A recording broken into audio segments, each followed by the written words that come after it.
Good morning. Good morning. It is Wednesday once again here in the Common Good Faith Space, and we are coming to you live from multiple places across the country. We're missing Doug on this morning because he is preparing for the We the People ride.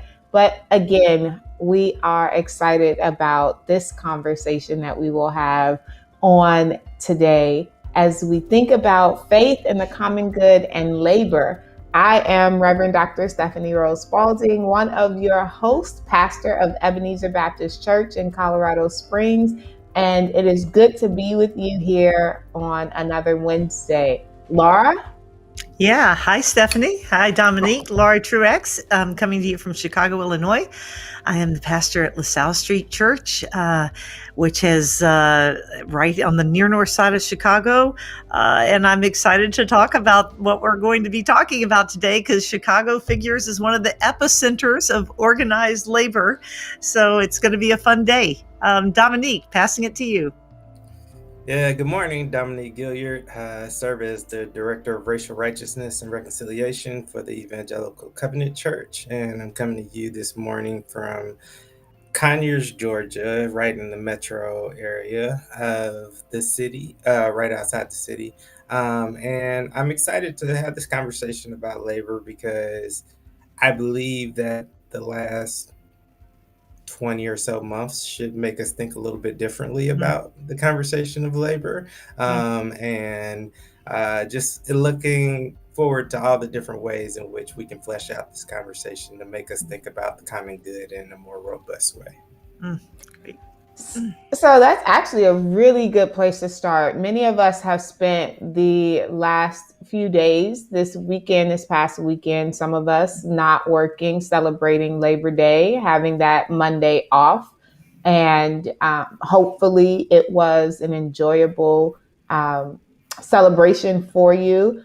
But others of us have not only had this time, but had the energy and the responsibility to reflect on what does it mean to have a Labor Day here in the United States and what that history of labor movement looks like as we think about work and as we think about it in relationship to the common good, in relationship to our faith and spiritual formation and practice. Many of us, if you grew up in a Christian tradition, grew up reading the scripture that a workman is worthy of their hire, all of these different things as it relates to work, but also know the social movement history of organized labor, where before we were able to celebrate workers and working families, there was a time in which one, historically, just thinking about Africans in this country, labor was not justice. It wasn't a manifestation of justice. It wasn't a manifestation of equity. It was exploitation. And then even with immigrant labor here in the United States, where you had no protection for individuals who were working 12 hours, 7 days a week, where you had children as young as 5, 6 years old being sent out into to mills to work, and no protections for even age or what have you. So yes, thinking about this past weekend as well as the past 20 months is a phenomenal place to start. And I would just love to hear how this Labor Day hit home for either of you this year, given the fact that we have been living in a global pandemic. Labor numbers just came out for this month, and there's a regression that is taking place. Um, Economists thought that we would be in a different place come September, and we aren't because of what COVID is doing. So, how is it hitting for you? How is it hitting for your community as we think about labor and the common good?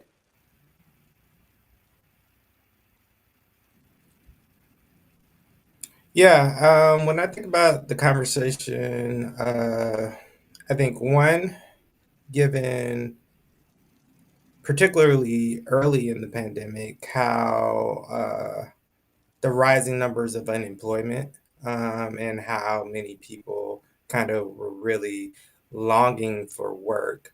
I think it make it made me think about labor in a different way, and I think about, some of the ways in which some of the biblical passages I think aren't really interpreted well, kind of can make us think that, some people are lacking or impoverished because they have no desire to work.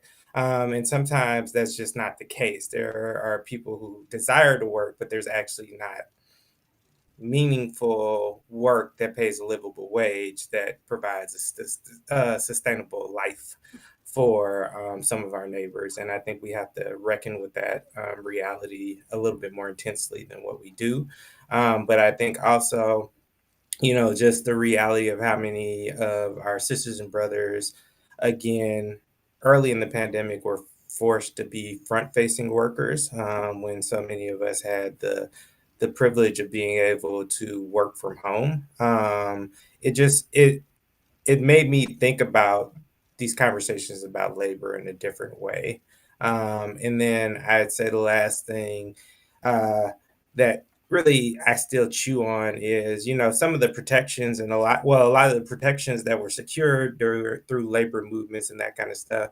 Just seeing places where there's still need for uh, greater advocacy and more accountability. I think particularly like the farm worker community, and the lack of a living wage and lack of some of the protections that exist in other labor fields, how they don't cross over to that conversation. And then one thing we'll talk about maybe a little bit later is just I think about labor, unseen labor, the labor that we don't really include within conversations about labor forces, labor that can't be unionized, like the labor of our sisters and brothers behind bars, in the way that that is exploited, and how there are people who are getting filthy rich off their labor, but that's not part of the conversation that we generally have when we talk about the workforce and the labor Mhm. force within our Mm, country.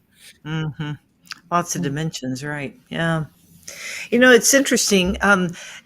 Here it is, September 2021, and I feel in many ways like I did not expect our conversation around labor, my dismal outlook on labor. I did not expect myself to be feeling this. Last spring, when essential laborers were really being celebrated in all the ways that don't cost you anything, the applause on the street, the big thank yous at the grocery store, right? They're ones that take no sacrifice out of the system at all.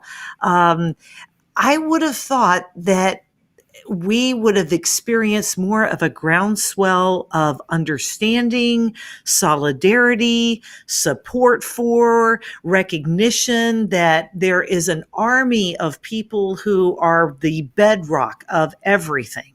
And as a group, as a nation, we would have really pivoted the spotlight to be on this essential, truly essential workforce, right? That has not happened. That's not happened. There's been some mediocre wage laws, minimum wages raised in very modest places. But there's been this incredible pushback by industry to keep wages low, to keep workers ununionized. And of course, right now I'm thinking of Amazon and all the stories that we've heard recently around the pushback to refuse to engage in any kind of union practices. And the public is kind of crickets out there. The church is crickets. I mean, there's not a groundswell of prophetic voice coming out of our churches that are saying, wait, the exploitation of the workers, we've seen something, we've experienced something together, and we've got to go deeper in that, not just return to this kind of closed eyes sort of framework. So I guess that's my opening thing, Stephanie, is that it feels dismal where we're at, more dismal than than I expected. Yeah, that'll be my And opening comment. And I can certainly appreciate and feel that with you, Laura, because when we entered this pandemic at the beginning of 2020, the the hope in some ways was the way in which essential was being redefined, right? Yeah, And right, having people's eyes open and hearts awakened to what does essential work really look like, right? And it took a pandemic, a global, um, incident to occur in order for us to get that across, right? Thinking yeah, about Reverend Dr. Martin Luther King and his murder being situated in the context of trying to elevate sanitation workers, right? And right, to talk about the essentialness of the day-to-day laborer that makes the underbelly of a community, of a city function, but we aren't, like we don't think about it in celebratory ways. We don't advocate and encourage these kinds of jobs and positions with the generations. We elevate and position formal higher education differently, and labor that comes out of formal higher education very differently than trades and those who are, journeymen and women working in different spaces with their hands. And so what I thought was happening at the beginning of this pandemic was a reckoning and coming face to face with what does essential really look like, and who is truly valuable in the functioning of a society when the world has to shut down.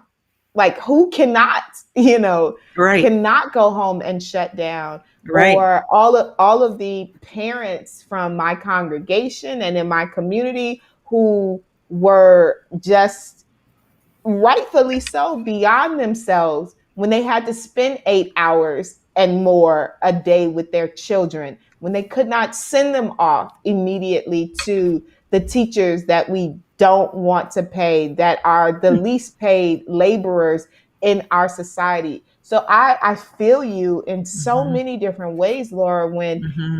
it's dismal and disappointing because we had a moment that was so Yeah, primed for us to lean into this conversation around the respectability of work yeah. and the dignity of labor in Hmm. all of its forms. Hmm.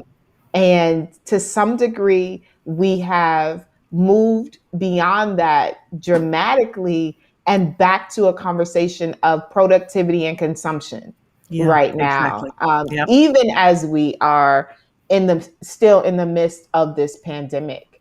Yeah. Um, and what would Jesus think? you know? Well, yeah, that's the thing.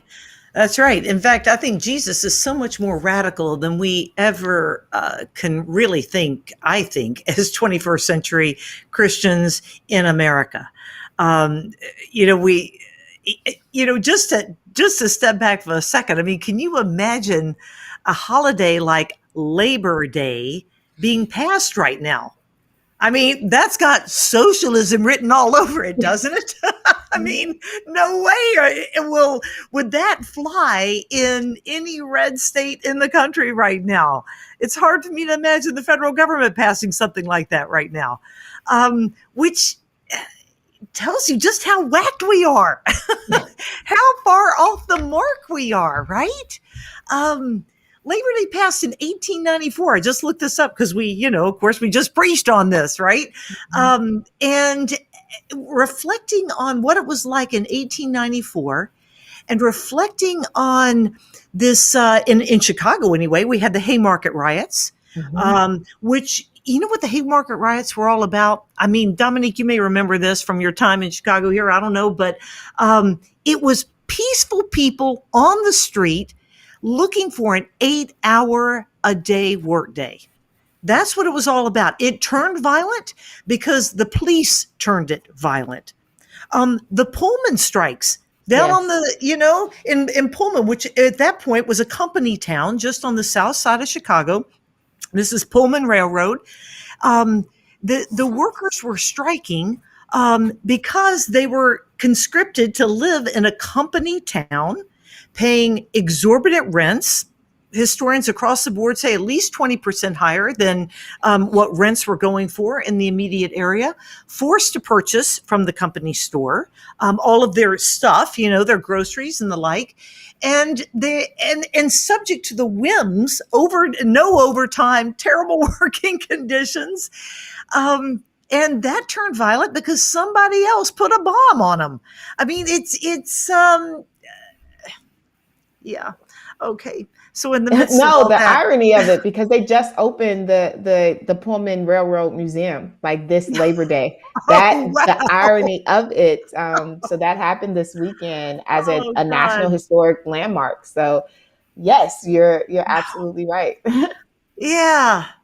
Yeah, I mean these when you look back on those moments, and you kind of peel back some of the um, I don't know, the lore that's gone on top of them, and you just look at these regular people, these folks who are just this is the bare minimum, right? This is the bare minimum of just being a person alive, wanting to work, wanting the dignity of work, wanting to provide for their families, wanting a shot. Just that's it. And we're not talking about anything exorbitant. We're talking about what every living, breathing person should deserve. Um, and you realize that that is the same conversation that's happening right now. That's the same conversation that we're seeing with Amazon employees just wanting a fair shake. That's all they're wanting. They're wanting livable wages. They're wanting and asking for the possibility of collective bargaining, of acting as a group on behalf of the group.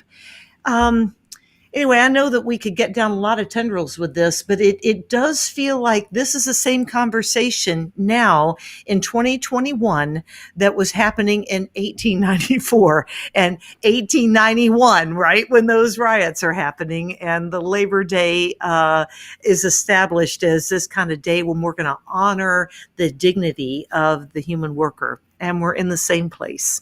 Mhm. Yeah.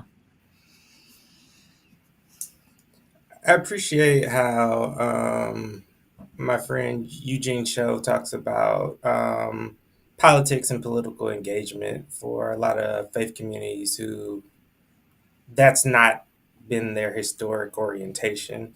He talks about us really understanding politics as an opportunity to tangibly love our neighbors. And I think when it comes to conversations about labor and legislation and those kind of things, we really see kind of how that can manifest and how our inability to engage civically really does leave certain portions of our population out there to defend for themselves in isolation, and we miss opportunities to defend the dignity and the inherent worth of people who are left vulnerable when they have to defend themselves in isolation. And I think our history of labor in this country has been one that has consistently shown what happens when people are left vulnerably out there to fight and fend for Hmm. themselves, and to Hmm. try to defend their dignity. And I think about, one of the other pieces that we're seeing kind of resurface that should remind us about, the importance of this conversation about labor and the political element of it, and also the fiscal exploitation of it is this the conversation that we're talking about that we highlighted a little bit last week about our southern border, and the conversation around immigration, that is not disconnected from this conversation about labor justice and labor rights. And people really, we really need to do our homework about the push and pull factor that has been created on our southern border through policies like, you know, Operation Wetback or the Bracero Mm, program, and mm, really understanding the way in which our international policies really played a role in the destabilization of the economy in countries south of the border. And, I think without us really reckoning with that, then we can really think that, like, oh, what we should be ascribing towards is kind of staying above the fray, or we don't really see politics as something that is connected to our faith in a way that really does leave us prone to missing opportunities to really tangibly show our love for neighbor and mhm, concern. mhm, And I think the last way I also think see a connection is one of the pieces of labor that I don't hear talked about often, but I see as a real problem, particularly within disenfranchised communities, is wage theft, Mm-hmm. and the way mm, in which we don't have the kind of systemic accountability where the least of these are actually preyed upon and exploited for their labor, and people take advantage of them and don't pay them equitably or at all for their labor. And because of their social status, there's not enough people who are lining up to advocate and stand in solidarity and to champion this cause so that we could live in a more just and equitable society. mm, And I think a lot of it really does have to do with the foundations of capitalism and the manifestation of that capitalism here in the United States, right? When you build a nation off the exploitation of free and I use that word cringing because it's not free labor, right? It's mm, labor that's beaten out of someone and mm, stolen from someone, right? mm, When you build a national structure out of that, then you have a lot of dismantling to do 400, mhm, 500 years later to get to a place where justice and equity is at the and human dignity is at the core of labor and the economy that this nation thrives off of in a global sense, right? mhm, So Dominique is absolutely right. Thinking about, the policies and the practices that happen and the dynamics that we have created with our southern border, but also with global nations that have destabilized their economies in ways that we are all every last one of us that continues to exist as citizens and investors in this country that we are all implicated in, right? And mm, that are harsh realities we don't want to deal with. I talk to my students about agriculture and things that we think are so benign and disconnected, right? I remember when quinoa became like the superfood, of the yogi communities, of the health of the health fanatics, right? And all of the progressive, I'm so woke and liberal thinking and da da da da da da. Like quinoa came and just like took over the market, right? yeah. And everybody was like, oh my god, you have to try this, you're going to be healthier, your life is going to be so much better, and I don't have an issue with vegetarians and vegans and holistic, people who think about what they are consuming in their bodies, but it destabilized workers and um, agriculture in Bolivia. It completely, Wow. because Wow. white folks in Southern California wanted quinoa. and it's not just white people in Southern California. It's like all of us everywhere Right, who are now. right. But it destabilized an entire community of people's labor that they had been practicing for centuries. Like Mm, this is a key crop for their community for centuries, that when MAGA agriculture comes in, it makes mm, it impossible for locals to actually grow this food and sustain their families from. mm, And now they are in search of labor or having to leave their community to work elsewhere. But we don't want them, however many countries you got to cross from Bolivia to get to the United States, don't make it, right? Like, we don't mhm. want you to make it. Also, we can have some quinoa, right? And to not think about this relationship or this dynamic in a global context, right? We just want to say, oh, you all are violent and you all don't know how to run your country. So, we don't need you here because you'll end up, just messing up the United States.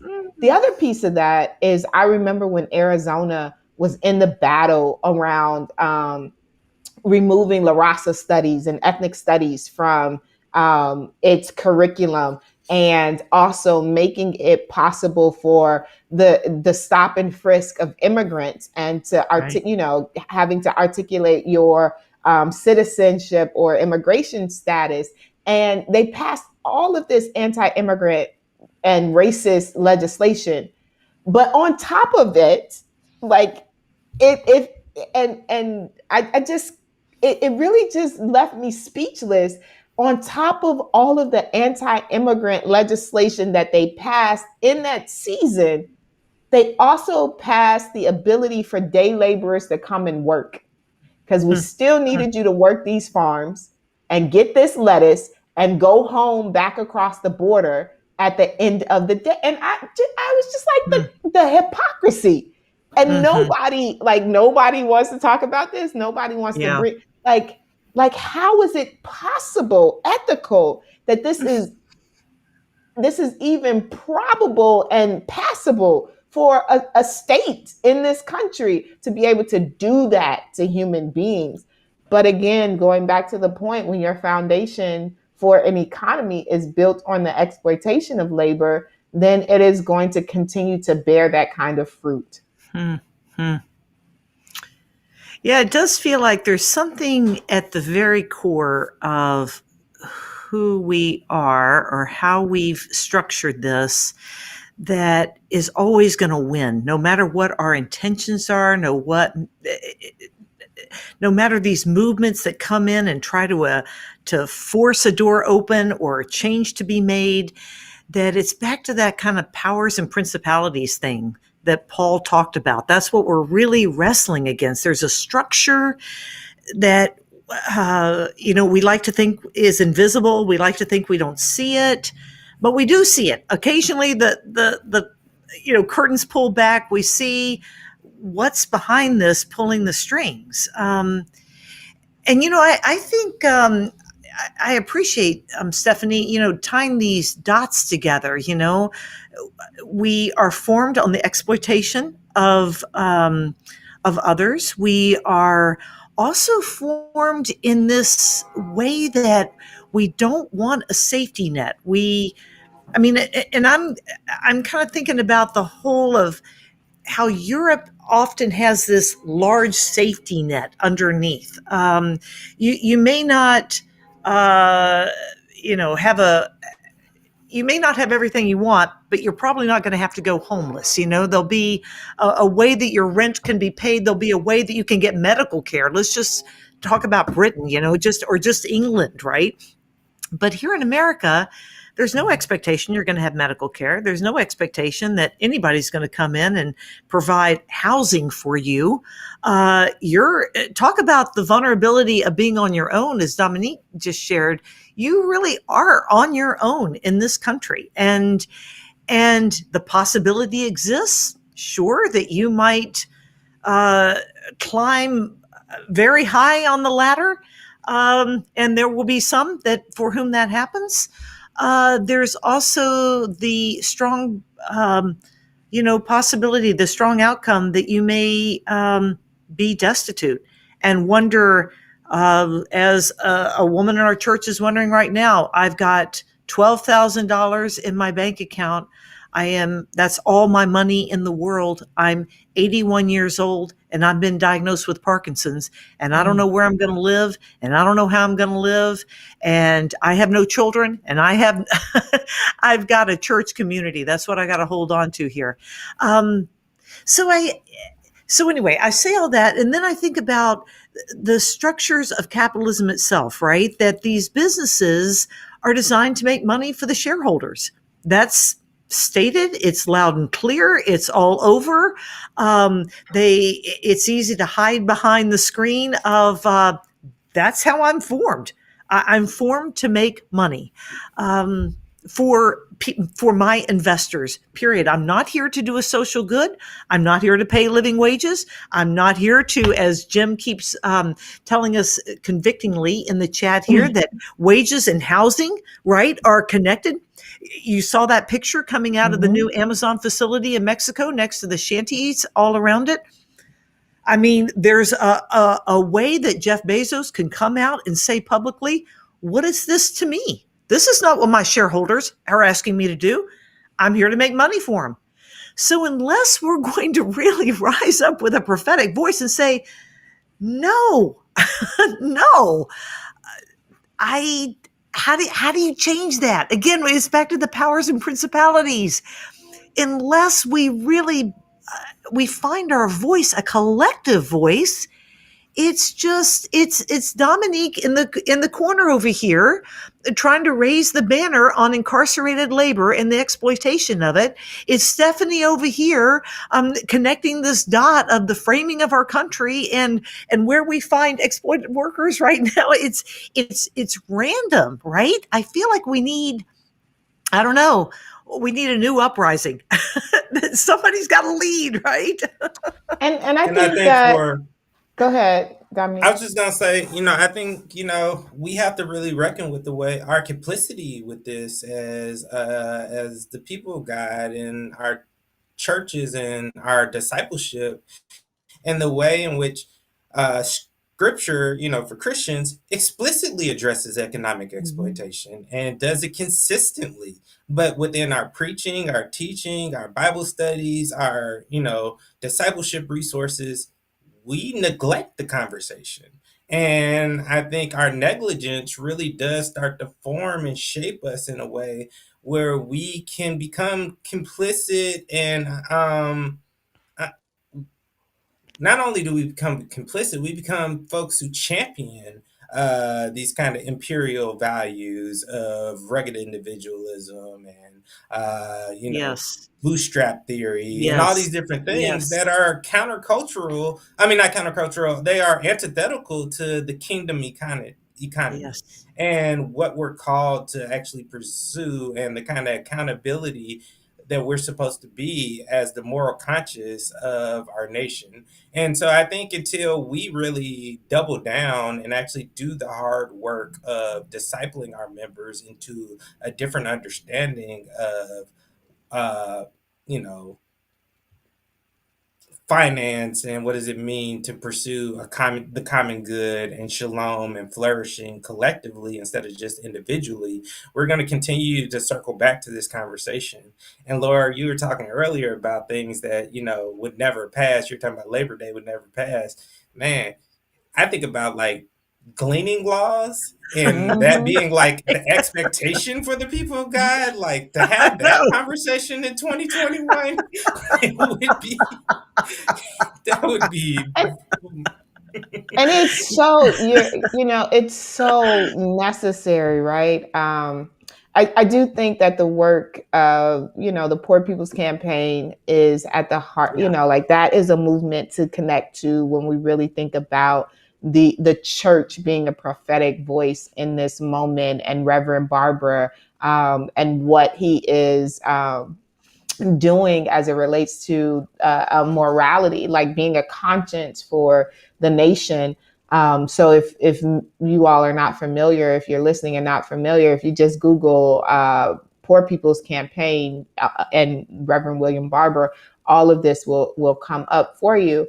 But even to the point of like, what are we doing in our congregations? I remember when I was called to pastor Ebenezer Baptist Church, and I've said this before. The reality is, for me, pastoring is to this specific congregation for a specific season at a time. I did not go into pastoring as a career path, so to speak. So I am bivocational. I do have a job, and I saw it structurally, my ability to say yes for the uniqueness of the congregation in and of itself, right? Where they were as a new church plant, having to lose their planting pastor because they did not have the economic ability to sustain a a livable wage for their pastor. And so I've gotten into these discussions, particularly with other church folk, where I certainly recognize that a workman is worthy of their hire, right? That there's a necessity in some situations to even the pastoral, the labor, the spiritual labor, and to have a value set for that. But I also wrestle with a number of organizations or structures in the American church, the Christian church, writ large, where the pastors are flourishing in ways that is not reflected across the congregation. Amen. And the exploit, I That's was right. just at an event this past weekend, and hearing people that I know whose hearts are yearning for God, whose hearts are still committed to their spiritual practice, but who will not show up in a church because they were tired of the offering for the pastor's anniversary, the wife's, vacation fund, just like all the things, right? Like Right. the roof fund that has been going on for 20 years. Like, when we gonna get the Yeah. roof fixed for real? Yeah. Um, Yeah. and so, like, I this tug of and push and pull of, yes, how do we do what is honorable and decent, even for the spiritual work that people are giving unto a body of people, but also knowing that the body has to be flourishing just as well, right? Mhm. Like, and we cannot be asking people who are in these situations, well, how much tithing have you given before we can give you of this benevolence fund? Like, let Mm, me see your mm, record. Like, what is that mm, about? What mm, is that about? mm, mm. Yeah, there's a lot there, Stephanie. There's a lot there, and we got to start cleaning up our own house on all that. I am heartened by the rise of BCorps. And some of you guys, probably our Mhm. listeners and on this call, probably know a little bit about BCorps, probably more than me. But I'm just becoming increasingly aware that B Corps, which are those corporations founded with a balance between profit and workers. So it's not about your main reason to be is not about just making money. It's B Corps can legally use profits and growth as a means to a greater end, particularly in a positive impact for their employees or their communities, or in the case of Patagonia, we've been hearing a lot about them for the environment. Um, and I've given a list to friends of mine, like, these are B Corp corporations. Um, Join me when I have an opportunity to buy a sleeping bag. I buy it from Patagonia. When I need a new jacket, I'm going to buy it from a B Corp corporation. I mean, in as far as possible, I can at least align my little pocketbook here with values in that I'm trying to live by. It is absolutely a mustard seed. I can well imagine hearing that comment and thinking, wow, okay, well, that's the very long millennial game you're playing there. Um, yeah, it is. And I sort of think like eating less red meat started out as the very long millennial game. And yet, there's been some progress and it's good for the environment, right? Good for us and good for the environment to eat less red meat. So it's, in some ways, I find it very unsatisfying. And I feel like this is where, for me, faith and pragmatism um, and despair all kind of land. Mhm. I get last week I read a quote from Cesar Chavez that he had given at the Commonwealth Club. We were talking about the southern border, and Mhm. Cesar Chavez in 1984 at the Commonwealth Club of San Francisco was talking about in 20 or 30 years, in his mind's eye, that there would be more workers that look like him, i.e., people, Latino and Latinas people, that there'd be more of them than there would be of growers, that there would be this growing political power among workers, that politicians would be forced to make decisions that are for the good of all, including our agricultural workers. And he felt that, he was convinced of that. And, here it is, 2021, 40 years later, Mhm. we're not any closer to that. In fact, I think you could say that we're kind of a step back from where he was in 1984. Um, so, that is where it all rubs for me. It makes me kind of feel like we just need a revolution. We need a revolution that's whole scale, and I can't imagine the church is going to be the one leading it, despite what we're preaching and what we're trying to unpack in Scripture.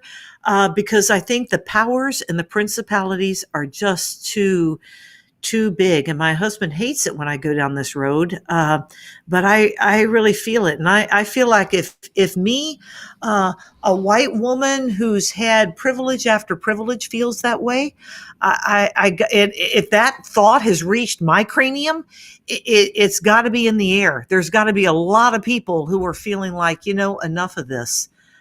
We've got to up in this system.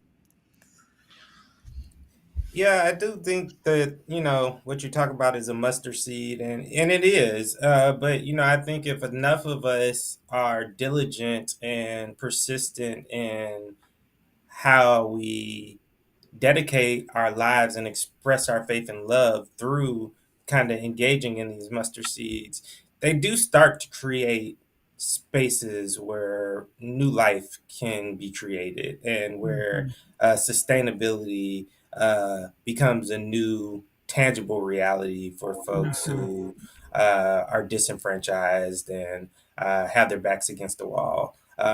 And so, saying a similar concept is, I really encourage folks to find people in your community who are willing to provide opportunities for work for returning citizens, and to be intentional about uh, giving your business to those companies. And in other instances where there are folk in your community who don't make that choice, kind of to borrow a church phrase that's going on right now, leave loud. Mm. You don't spend your Right, money with those companies, and you're right, very clear with them about why you're pulling your right, business and reallocating your right. resources to another company. And it starts to put a positive peer pressure on companies and corporations and businesses within our community, and we start to be able to dictate morality through our resources and our finances, by saying, like, we want to be a community that recognizes that, no person should be forever defined by the worst thing that they've ever done.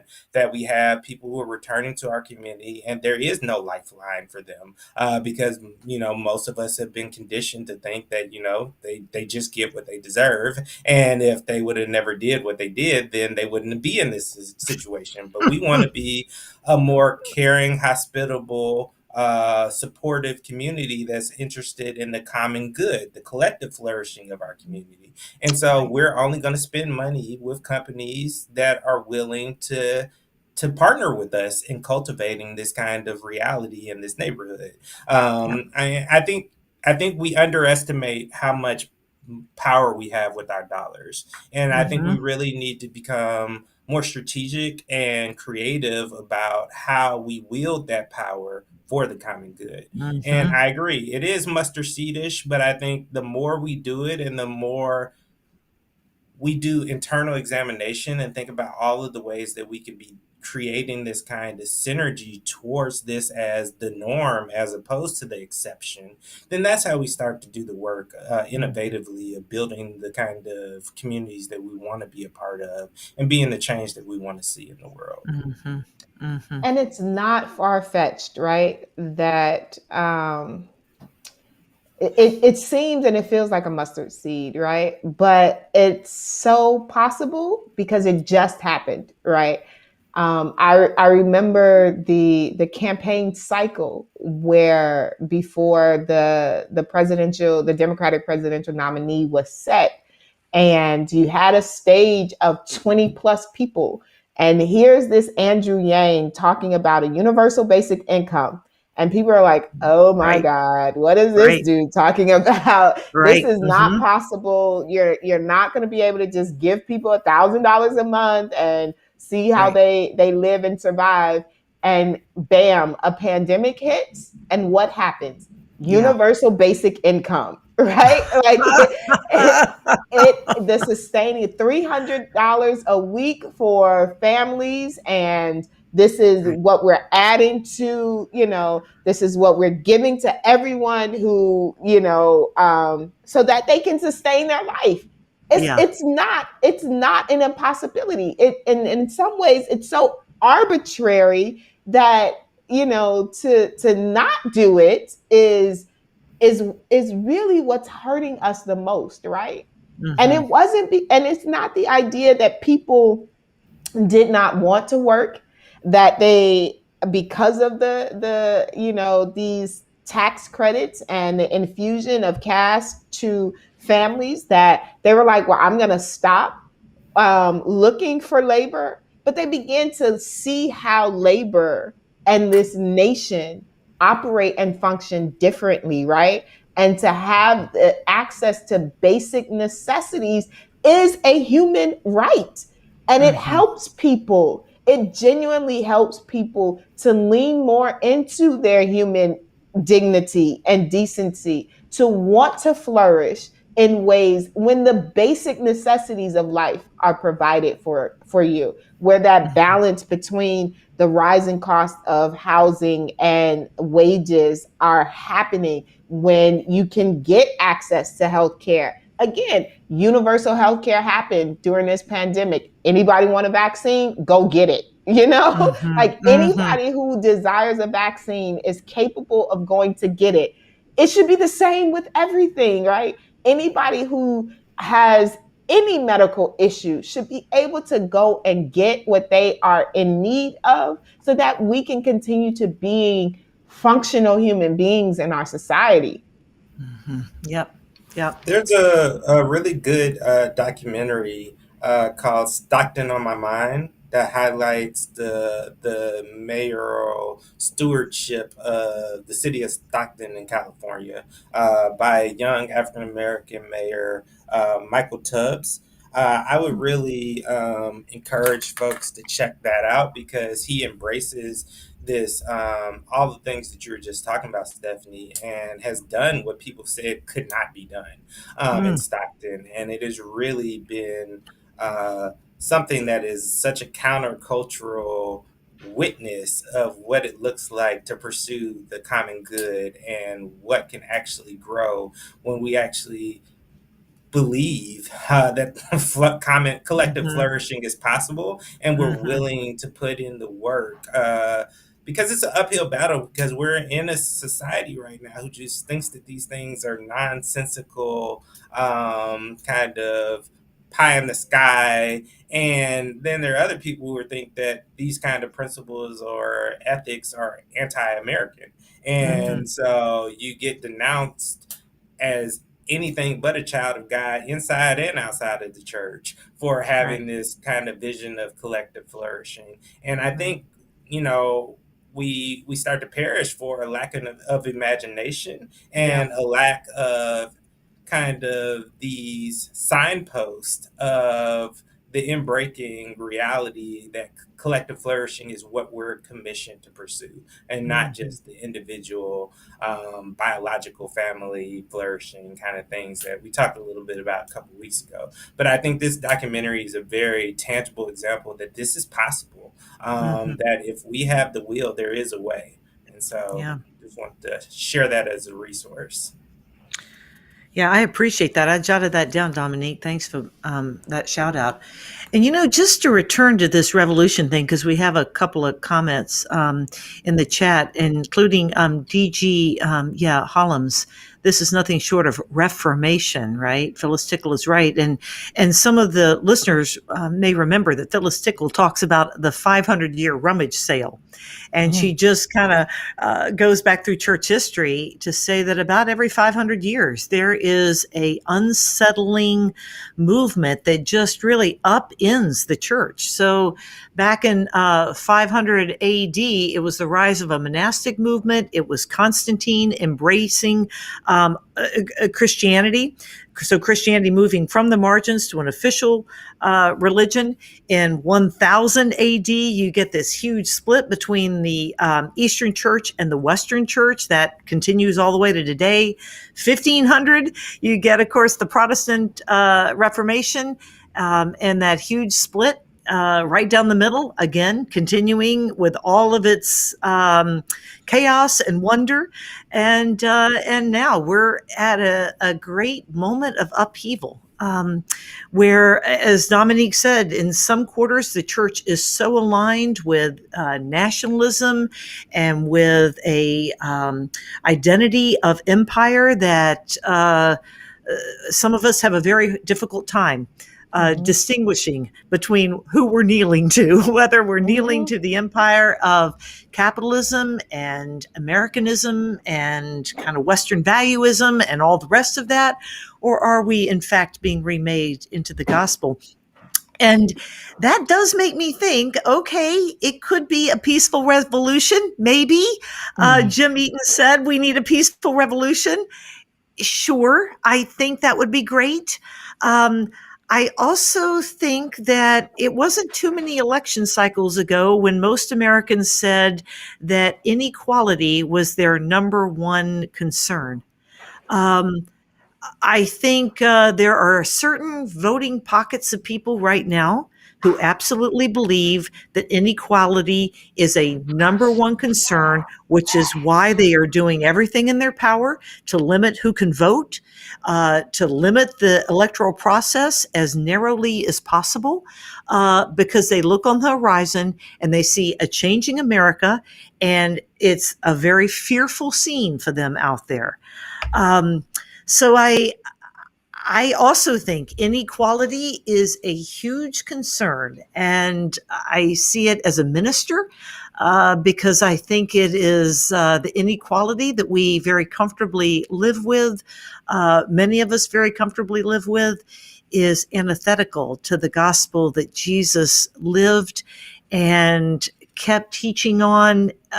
Again, you know, we've touched on Jesus' teachings, but we do backflips to explain that parable of how a worker can come at 5 o'clock and get the same amount as Mhm. those who showed up at 8 a.m., right? And that's Mhm. probably including the three of us. It's hard to understand. How do you build a system when everybody's getting the same wages? Jesus, how is that possible? How do we keep the Mhm. 8 a.m. workers engaged? How do we keep them out there in the, working away?